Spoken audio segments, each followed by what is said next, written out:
This claustrophobic deep cave, which had never been fully explored, tempted one man to enter without proper equipment and preparation. Little did he know that his curiosity would swiftly turn into an irreversible mistake with no way back. This is the devastating story of Sergei Kozev. Before we begin, we need your help. Only 7% of our viewers have subscribed.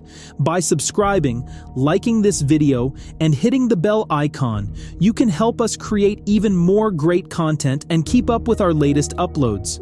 Your support also helps us reach a wider audience. Without further delay, let's dive into today's video. Sergei was a married Russian mountaineer with 2 children living in Sochi, Russia. On the morning of November 1st, 2020, Sergei said goodbye to his family, got into his car, and drove off without revealing his destination. Unbeknownst to them, he had planned to tackle the expansive Veryovkina Cave in neighboring Abkhazia.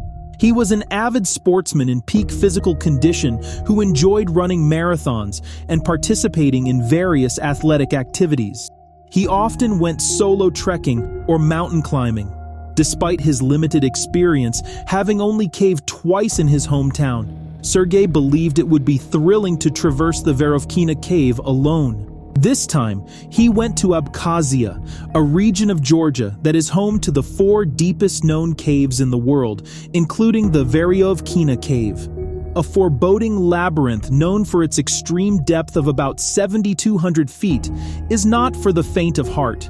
Surrounded by limestone cliffs and scenic views, it was also known as the Everest of caving. Veryovkina Cave is extraordinarily dangerous and not for beginners. The cave's temperatures range from 39 to 44 degrees Fahrenheit with 100% humidity. The first 1,300 feet are particularly rough, featuring extremely claustrophobic passageways that gradually transition to the largest shaft in the cave, known as Babatunda Pit.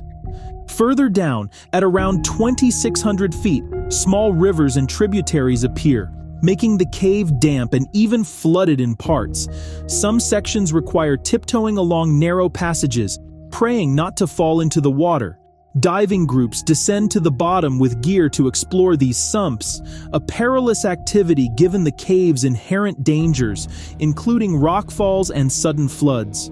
Water can rise rapidly, and human disturbance can dislodge rocks that have been stable for thousands of years. Traversing to the bottom of the cave and back up takes around 8 days, attracting only the most daring adventurers. Let's go back for a brief history of when this cave was discovered. In 1968, a group of explorers bravely navigated the narrow, claustrophobic pathway at the entrance, uncovering the cave for the first time. They descended just 377 feet before encountering a dead end and retreating to the surface. In 1983, another team from the Perovo Speleo Club in Moscow pushed further, uncovering new passages, but ultimately hitting another dead end, which they marked as P17. Between 1983 and 1986, this team discovered more pathways as they explored greater depths before halting their exploration. It resumed in 2000, with the team continuing their descent until 2015, when they uncovered a new shaft. This promising discovery was cut short as they ran out of rope, but it paved the way for future explorations and the tragic events that would follow. In 2017, the expedition team achieved a remarkable feat, setting a new world record for the deepest cave descent.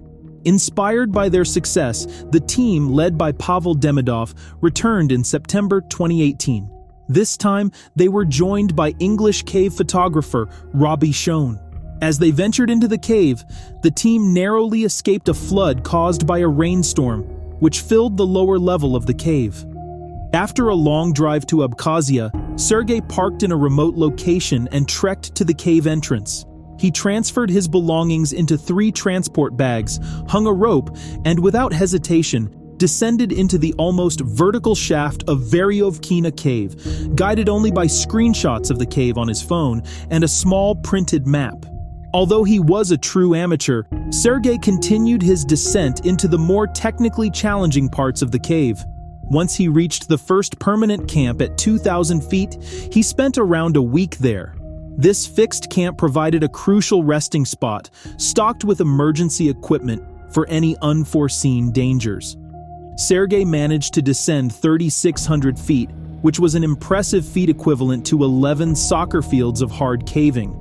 At this depth, the cave becomes very wet and cold, with water constantly splashing down, making hypothermia a significant risk, a condition where the body loses heat faster than it can produce due to the cold temperatures.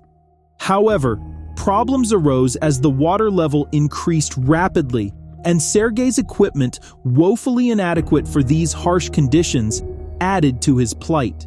Sergei had never taken into consideration the possibility of a severe storm on the surface, which triggered a rainstorm, flooding the cave with alarming rapidity and surging through the hole.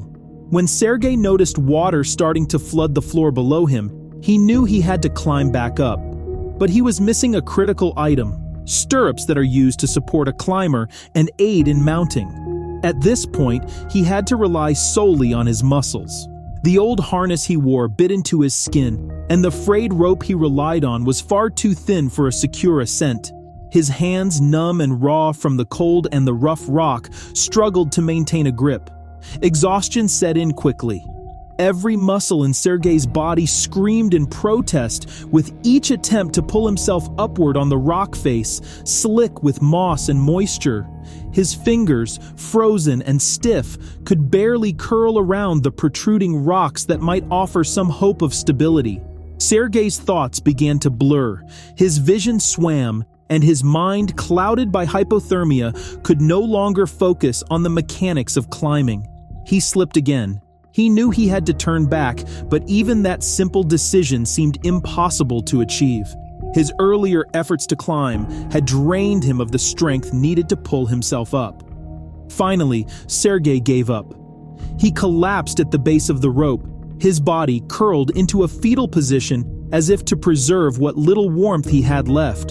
The rope, still attached to his harness, dangled uselessly above him. Time lost all meaning in the darkness. He slipped in and out of consciousness, each awakening more painful than the last. Hunger and thirst added to his torment, but it was the cold that would not relent. He no longer had the strength to shiver. His body had moved beyond that stage of hypothermia. When Sergei did not return home from his solo mission, his wife reported him missing. For 9 months, he was nowhere to be found until on August 4, 2021, the seasoned explorers encountered a troubling sign: a rope left at the cave entrance. After descending at depth of over 3,000 feet while making their way through the cave, stopping at various camps to rest and replenish their energy, they made a horrifying discovery, which was a body curled up grotesquely. The decomposed state of the body made identification challenging, but the explorer was wearing rugged outdoor gear, trekking boots, and a helmet. Authorities later identified him as Sergei Kozev, a 37-year-old man from Sochi, Russia. The spelunkers found 2 mobile phones and a multi-tool in Sergei's bag, along with notes and photos detailing his plan to reach the bottom of the cave alone. This ambitious and ill-advised plan led to his identification through a missing person search engine. His wife was contacted, and despite the depth, she demanded his body be removed to prevent the cave from being contaminated by his decomposing remains. However, the retrieval posed a horrific challenge. The cave's narrow passages made extracting a body in one piece impossible. The only feasible option was a grim one: to dissect Sergei's body into 10 parts for transport. Upon approval of this method, the recovery operation began with 27 climbing professionals assembled for the task. They split into 2 groups and descended into the cave, spending the night at the second camp before tackling the grueling task. On August 14th, they donned wetsuits for the wet and challenging descent, finding Sergei's body soon after. They cut him into 10 pieces and packed them in special heavy-duty bags, spending the next few days hauling these bags through tight squeezes. Finally, on August 16th, the groups emerged with Sergei's remains. The entire operation took 4 days. It was later discovered that Sergei had entered the cave illegally, without the required registration. His inadequate equipment was the primary reason for his death. Sergei's body was later laid to rest by his family, who expressed deep gratitude to everyone involved in the recovery.